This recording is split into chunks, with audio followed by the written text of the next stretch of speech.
श्री दगुमाता सगळ्यांना नमन करतो आणि माझे या संदर्भातले 2 शब्द सांगायचा प्रयत्न करतो। बंधू भगिनींनो,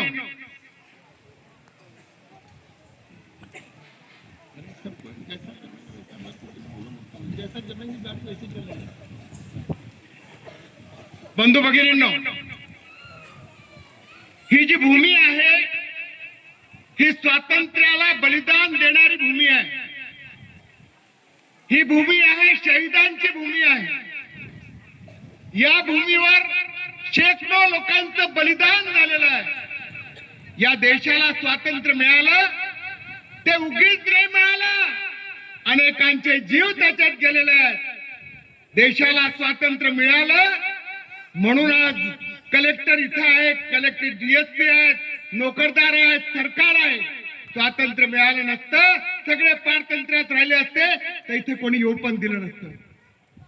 सगळ्याचा मुद्दा असा आहे की ज्यांच्या बलिदानामुळे ही भूमी पवित्र झालेली आहे, ज्यांच्या बलिदानामुळे या देशाला स्वातंत्र्य मिळालेलं आहे। अरे स्वातंत्र्य मिळालं म्हणून तुम्ही कलेक्टर झालेत, स्वातंत्र्य मिळालं म्हणून तुम्ही डीएसपी झालेत, स्वातंत्र्य मिळालं म्हणून तुम्ही तहसीलदार झालेत। पण मला सांगायला अतिशय दुःख होतंय, एकही अधिकारी इथं आलेला नाही। अतिशय शर्मेची बाब आहे, मी याचा निषेध करतो। बंधू भगिनींनो, आमचा इतिहास गौरवशाली इतिहास आहे। आमचा इतिहास आमच्या पूर्वजांनी केलेल्या शौर्याचा इतिहास आहे। या इतिहासापासून आम्ही प्रेरणा घेतली पाहिजे। या इतिहासात आमचं स्वत्व जागृत होणार है। हमारा स्वत्व जागृत होने वाला है। इसके लिए हम हर साल यहाँ पर आते हैं। दरवर्षी आम्ही इथे येतो आणि इथला परत संदेश घेऊन जातो। हो, आमचे जे आम्ही ज्यांचे वारस आहोत, आमचे जे पूर्वज होते ते खूप बलिदान करणारे होते, ते खूप शूर होते। त्यांनी या देशाला स्वातंत्र्य मिळवून दिलं आणि म्हणून त्यांचेच बच्चे आहोत आणि म्हणून या ठिकाणी दरवर्षी नमन करणार आहोत। बंधू भगिनींनो, आपल्याला माहिती आहे समाज कसा आहे। अरे आम्ही काय करतो, काय सांगितलं गुलाबबाबाने? पारतंत्र्याच्या काळामध्ये सगळा समाज विखुरलेला होता, समाज व्यसनाधीन होता, समाजाला नीटपणे सगळ्यांच्या बरोबर बसण्या उठण्याची जागा मिळत नव्हती। अशा परिस्थितीत गुलाम बाबाने हा धर्म स्थापन केला। गुलाम बाबा दूरदृष्टीचे होते। जरी त्यांनी शाळेत गेले नाहीत तरी समाजाची नस त्यांना माहित होती। समाजाला जर सगळ्यांच्या बरोबर आणायचं असेल, समाजाला जर सगळ्यांच्या स्थिती बरोबर आणायचं असेल, समाजाला जर मुख्य प्रवाहात आणायचं असेल तर समाज व्यसनमुक्त झाला पाहिजे आणि म्हणून समाजाला व्यसनमुक्त केलं। 1937 साली महाशिवरात्री होती, तारीख होती 18 फेब्रुवारी 1937। त्या दिवसापासून आरती सुरू केली। आरतीमध्ये काय? सतीपती आरती करते। आम्ही सगळ्यात व्यसनातून मुक्त होतो। व्यसन मुक्त झालेल्या माणसाला शुद्धीवर असतो, त्याला वाटतं माझा संसार आहे, माझी पत्नी आहे, माझे मुलं आहेत, माझे आई वडील आहेत, मी त्यांच्याशी काहीतरी देणं लागतो, त्यांचं मी काहीतरी केलं पाहिजे, अशा पद्धतीची अनुभूती होते। समाज संघटित व्हायला लागला, आरती व्हायला लागली। तो का तुम्हाला सांगतो, त्या काळामध्ये आरतीला बघायला, त्या काळामध्ये बंद झालेले दुकानं बघायला या महाराष्ट्राचे मंत्री येऊन गेलेत, मुख्यमंत्री येऊन गेलेत, कलेक्टर येऊन गेलेत, सगळे तारीफ करायचे, सगळे म्हणायचे काय चाललंय। स्वतः गुलाम बाबा फैजपूरच्या अधिवेशनाला गेले होते, काँग्रेसचं अधिवेशन होतं, महात्मा गांधींशी भेटले होते। महात्मा गांधींनी सांगितलं काँग्रेसमध्ये या।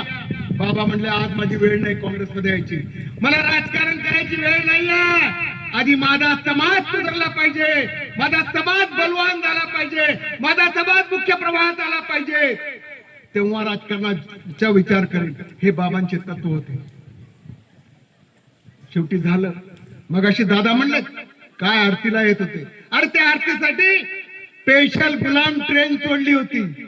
त्या आरतीसाठी या छटाकभर मोरवड मध्ये 1.5 लाख लोक आरतीसाठी येत होते। 1.5 लाख लोक। त्या आरतीची किती ताकद आहे।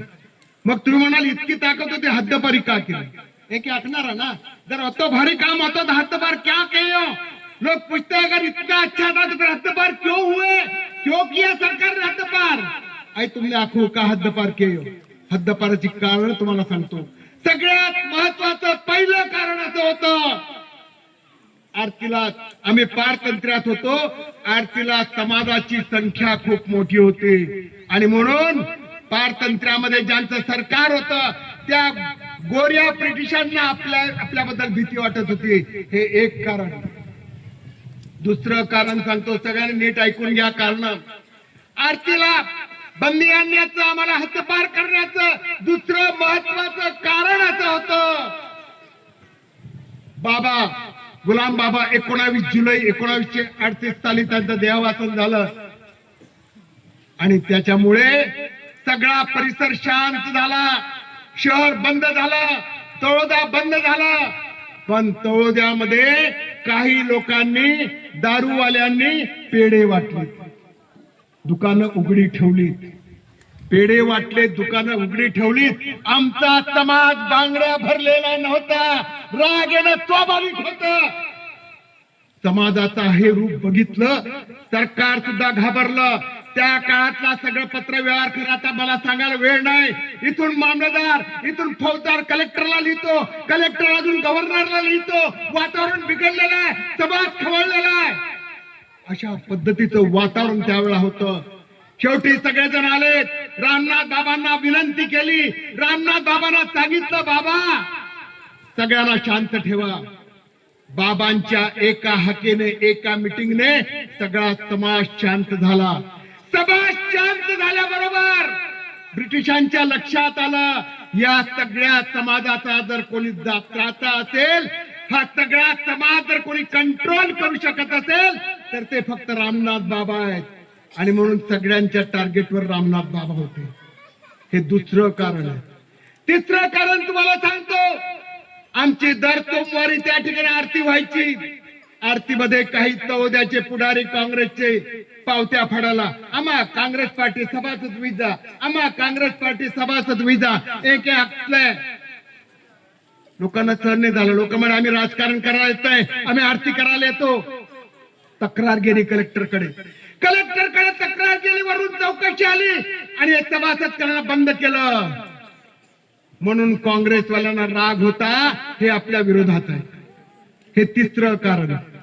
चौथं कारण सांगतो तुम्हाला, त्यावेळेला काही जे उत्साही होते, तुमने आपको करंग के सरकार वागते थे, त्या पत्र के लिखले गुलाम बाबा परत जन्म लेने वाले हैं, ये ब्रिटिश सरकार चले जाने वाला है, ये ब्रिटिश सरकार याचा हकाल देने वाले हैं. अशा प्रकारचे पत्रक काही उत्साही माणसं सरकारी ऑफिस मध्ये चिटकवायचे. त्यामुळे सरकार बी अजून घाबरलं, हे काय चाललंय, थांबलं पाहिजे. हे चौथं कारण होतं.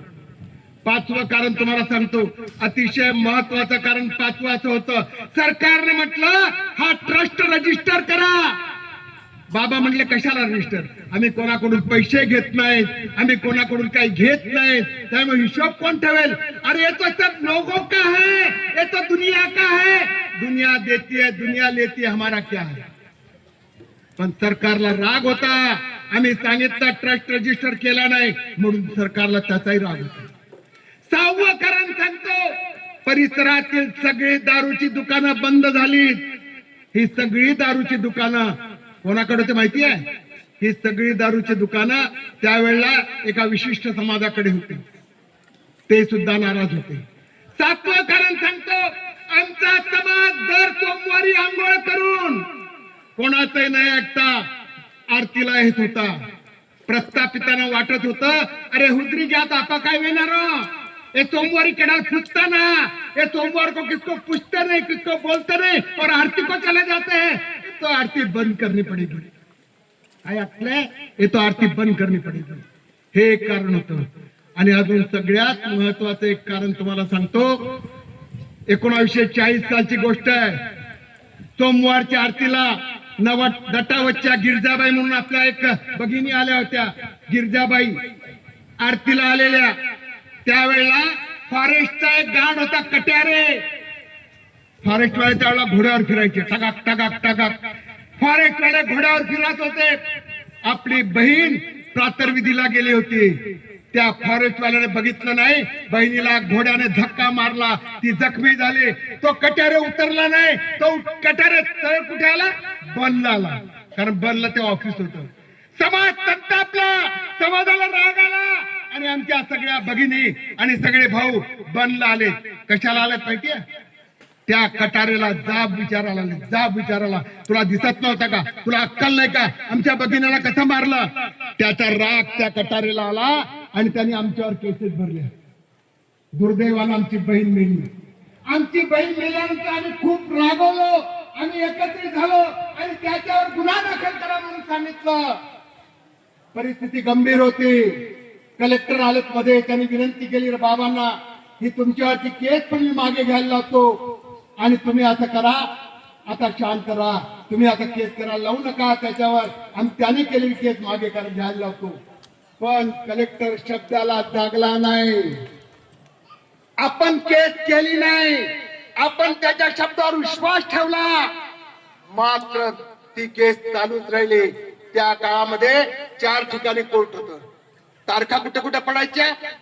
व्यारा, नवापूर, नंदुरबार आणि शहादा.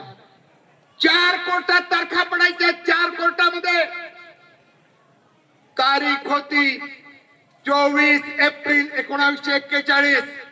ज्या दिवशी केसचा निकाल लागणार होता, 18 आमच्या भगिनी पुण्यातल्या सुन लो, केस पर आरोपी कितने थे? 18 हमारी बहनें थी. आम्हा वही 18 त्या पे आरोप केला होता आणि 6 पुरुष होते. 18 महिला आणि 6 पुरुष यांच्यावर केलेली केस, त्याचा निकाल लागणार होता 24 एप्रिल 1941 ला. सगळा समाज गोळा झाला नवापूरच्या कोर्टामध्ये. गर्दी झाली. त्यावेळेला डबरी म्हणून, परवीन डबरी म्हणून प्रांत होता, तो गाडी घेऊन आला. लोकांचा राग होता, कारण तो डबरी सुद्धा पारशी होता. सगळे दारूचे गुत्ते पारशांचे होते. त्या डबरीने त्या कटाऱ्याला केस मागे घेऊ दिली नाही. त्याचा राग आपल्याला होता आणि त्याची गाडी जशी घुसली तसा त्याच्या गाडीवर दगड मारला. मारणारे होते गणपत दादा आणि तवे दादा. दोघांनी दगड मारला. त्यांच्यावर केस झाली, 3.5 वर्षाची शिक्षा झाली. तुम्हाला सांगतो हा इतिहास आहे. सरकारने बघितलं आता हा सगळा समाज काही खरं नाही आणि मग ब्रिटिशांची चाल होती, तोडा आणि फोडा, भांडणं लावा. आपण तस्कुरे ऐकते की नाही? जो हरो ना पितो, जो काही ना पितो, खातो खाय है पिये है, तस्कुरे ऐकता है. सरकारने आणि या प्रस्थापिताने तस्कुऱ्यांना काढी लावली. गावगाव भांडणं सुरू झाली. अमुद आदिवासी ना, अमुद हरो पिणार, अमुद आदिवासी ना, अमुद मांसाहार कोण नाराज? खाणारे आणि न खाणारे, पिणारे आणि न पिणारे, गावोगाव भांडणं सुरू झाली. गावोगाव भांडणं सुरू झाली. वर्तमानपत्रात बातम्या यायला लागल्यात, आप समाज आता असा झाला तसा झाला. आम्ही जायचो पोलीस स्टेशनला, पोलीस आमची तक्रार घ्यायची नाही, मात्र त्यांची तक्रार घ्यायची. आणि त्यात सरकारला हवंच होतं. सरकार को तो होना ही था, कुछ भी हालत में आरती बंद करनी है. सरकारने पहिली आरती बंद केली. ती तारीख होती 10 जुलै 1941. रामनाथ बाबा होते. रामनाथ बाबा म्हणायचे, हमारी आरती कोई गंदी है, हमारी आरती में किसी को गाल्या दे रहे. आमची आरती काय चुकीची आहे, आम्ही लोकांना शिवाय देत नाही, आम्ही लोकांना संघटित करतो, आम्ही आरती बंद करणार नाही, जे तुम्हाला होईल ते करून घ्या. पहिल्या आरतीची बंदीची हुकूम आम्ही मानला नाही, आमच्या आरत्या सुरूच ठेवल्या. आणि मग सरकारने बघितलं अब तो कुछ खरा नाही, हे कोणी ऐकत नाही. मग सरकारने अजून जरा जास्त भांडणं सुरू केली. तारीख आहे 24 ऑक्टोबर 1941. पहिला मोठा संघर्ष झाला गंठाला. गंठा मालूम है का? गंठा स्टेट आखते हैं, पहिला तर चिखली आखते हैं, गंठा स्टेट. गंठामध्ये गावामध्ये मोठा दंगा झाला. आपल्या लोकांची ओळख म्हणजे घरावर लाल झेंडा असायचा.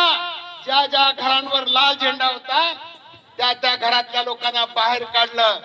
जबरदस्ती दारू पाजले, जबरदस्ती मांस खाऊ घातलं, जबरदस्ती आपल्या माठामध्ये पाणी वेगळं भरलं आणि दंगा सुरू झाला.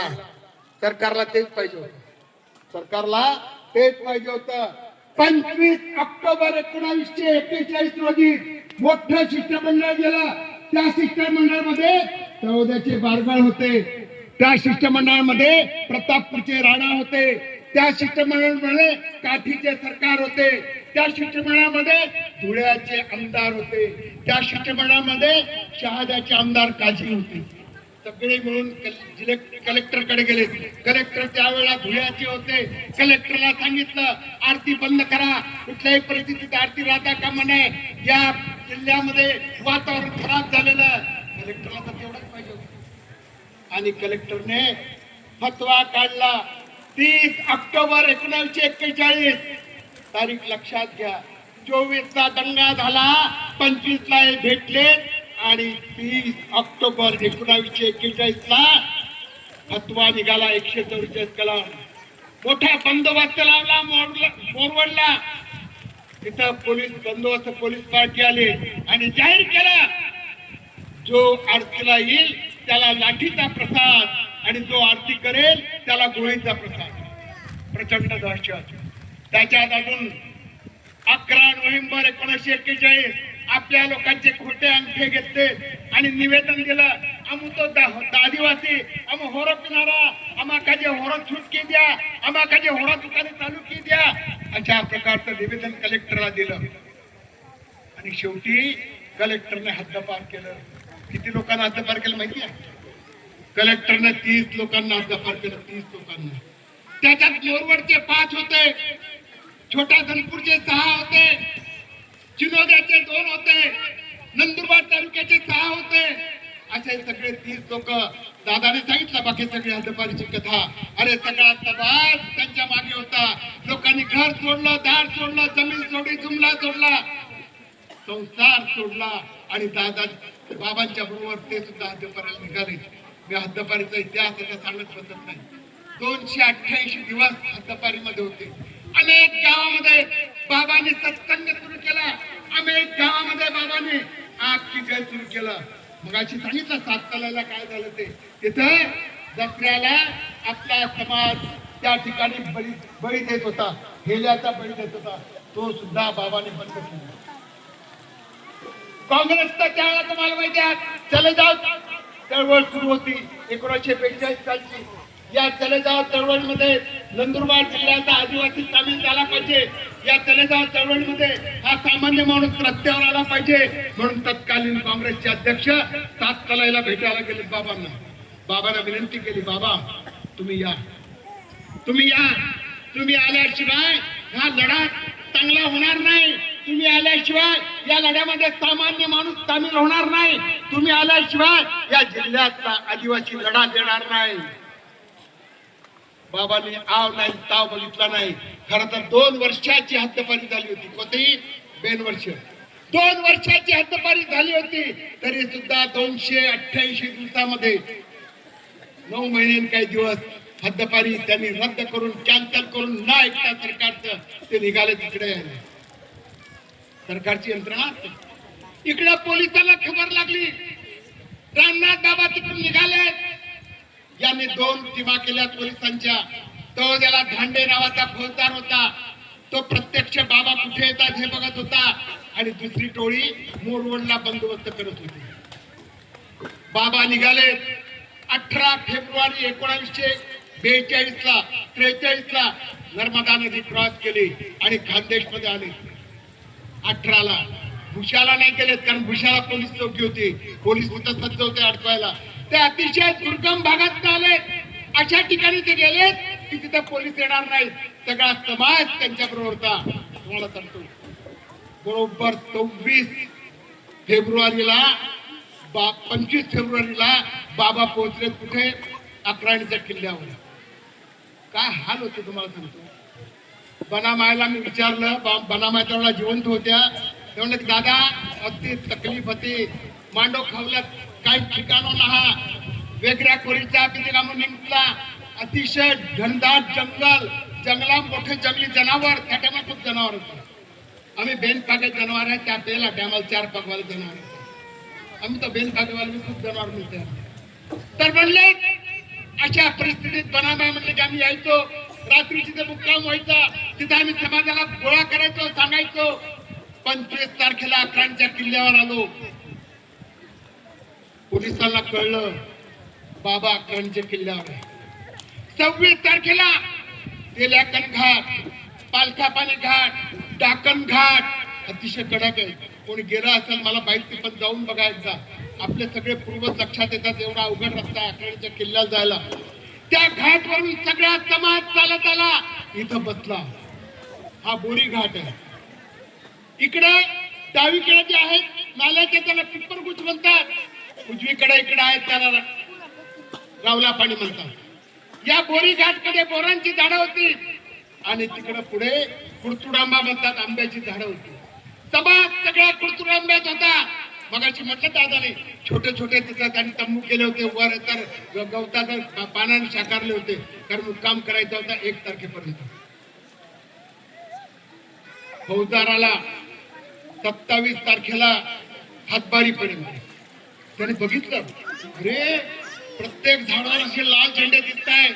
समाज सगळ्या इकडे येतोय नावलापणीला भेटायला. कोणी डोकर भाज्या घेऊन येतोय, कोणी काय आणतोय. अशा प्रकारे सगळं इथल्या सगळ्या आलेल्या लोकांच्या जेवणाची व्यवस्था करणारा समाज, सगळी झाडं लाल लाल सगळ्या झेंड्याची. तुम्हाला सांगतो, एक चिरोद्याचा पोलीस पाटील त्या दांडीबरोबर होता. अनेक पोलीस पाटील आणि पोलीस सुद्धा होते. त्या चिरोद्याच्या पोलीस पाटीलांनी काय केलं माहितीये, 2-3 झेंडे काढले झाडावरून आणि पायाने असे रगडले. समाजाने बघितलं, समाजाला सहन झाला नाही, त्याला तिथेच ठोकलं. फौजदारच्या समोर ठोकलं, फौजदारची फाटली. त्याला वाटलं अभी कुछ खरा नाही, तो बी चालला गेला सगळ्याला. समाजाचं राग बघितला त्याने आणि ते निघून गेले. पण तुम्हाला सांगतो, 28 तारखेला समाज बोरदला जाणार आहे अशी अफवा मोठ्या लोकांनी सोडून दिली आणि बोरदला जाऊन बोरद उठणार आहे. हा गेला नंदुरबारला मोठा बंदोबस्त घेऊन आला. बोरदला पोहोचला तोपर्यंत समाजाने बाजार बी करून इथे येऊन गेला. आपण काही मारामारी करणार पुढचं.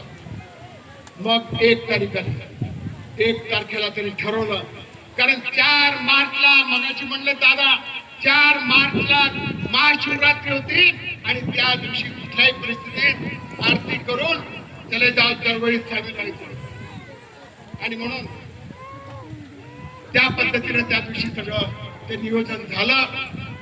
सकाळमध्ये 2 तारखेला पहिली गोळी आली. कुकरमुंडाचे रामसिंग दामू म्हणून त्यांच्या इथं लागली. त्यांना काही कळलंच नाही. त्यांच्याजवळ कोंडरेचे उभे होते. म्हणजे दादा त्यांना छातीला गोळी लागली, ते मेले. तिकडं जाणी आंब्याचे त्यांच्या समोर मेले. अशी एक एक माणसं मरत होती. काही माणसं एमपीहून आली होती. एमपीचा बनाड्याचा मंग्याबाई तुझ्याबाई, नवीन लग्न झाले, त्याची सून आणि मुलगा, त्याचे भाऊ, सगळा परिवार. मंगाबाईला गोळी लागली. नवीन लग्न झालेला तो सुद्धा मेला. अनेक लोक मेले. तुम्हाला सांगतो, त्यावेळेला त्या हिराबाईचा असा जबाब आहे, माझ्या तंबू मध्ये 21 माणसं मेली होती, पुढच्या तंबू मध्ये खूप होती, मागच्या तंबू मध्ये खूप होती. ब्रिटिशांनी फक्त 14 प्रेत नेलेत, अनेक प्रेत इथं सोडून दिलेत. अशा पद्धतीचा हा सगळा संघर्ष आहे. केस झाली त्यावेळेला 300 लोकांना अटक केली. 300, 400च्या वर बाया आणि मुलं होती. त्यांना हकलून दिलं. ब्रिटिश म्हणतं एक बाई मेली नाही. पण तुम्हाला सांगतो, बायांना सुद्धा आमच्या भगिनींना सुद्धा गोळ्या लागल्या असतील.